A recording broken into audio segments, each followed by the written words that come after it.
Today, I'm going to be coding a game in C using raylib. I'm doing this because I don't know C that well, and want to learn more about it. And of course, we all know only real programmers code in C.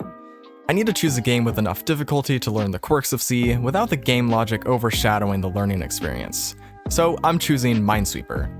If somehow you don't know what that is, either because you've been living under a rock for God knows how long, or are just new gen, let me explain. It's basically a Vietnam War simulator where you have to evade a bunch of landmines. You can click on tiles to reveal them, and to win, you have to correctly flag where all the mines are located. To know what to flag, the numbered tiles give you hints by telling you how many mines are touching them, but if at any point you reveal a bomb, you lose.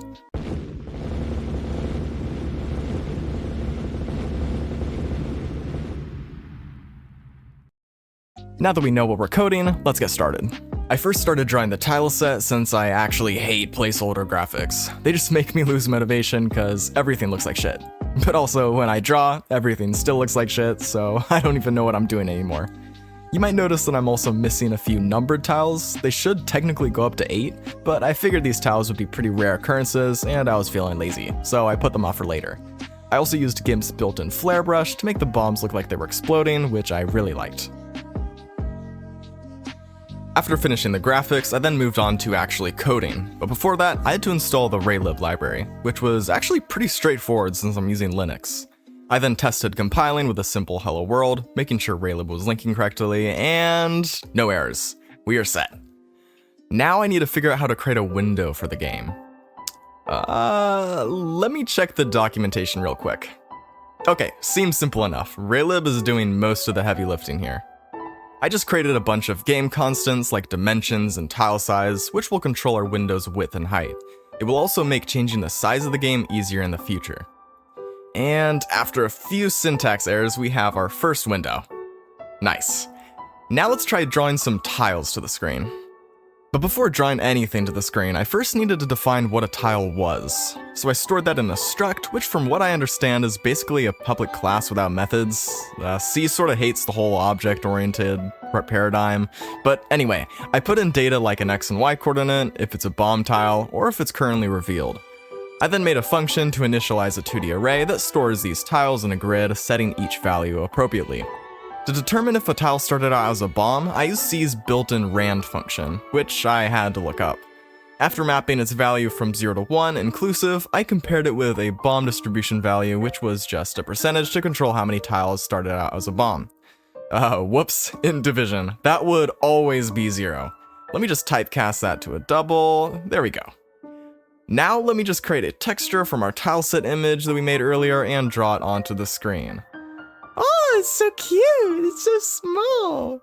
But we want to draw out individual tiles, not our whole tile set. So to fix this, I'm going to make a function called drawGrid and drawTile to crop out needed 16 by 16 tiles from the tile set and render those instead.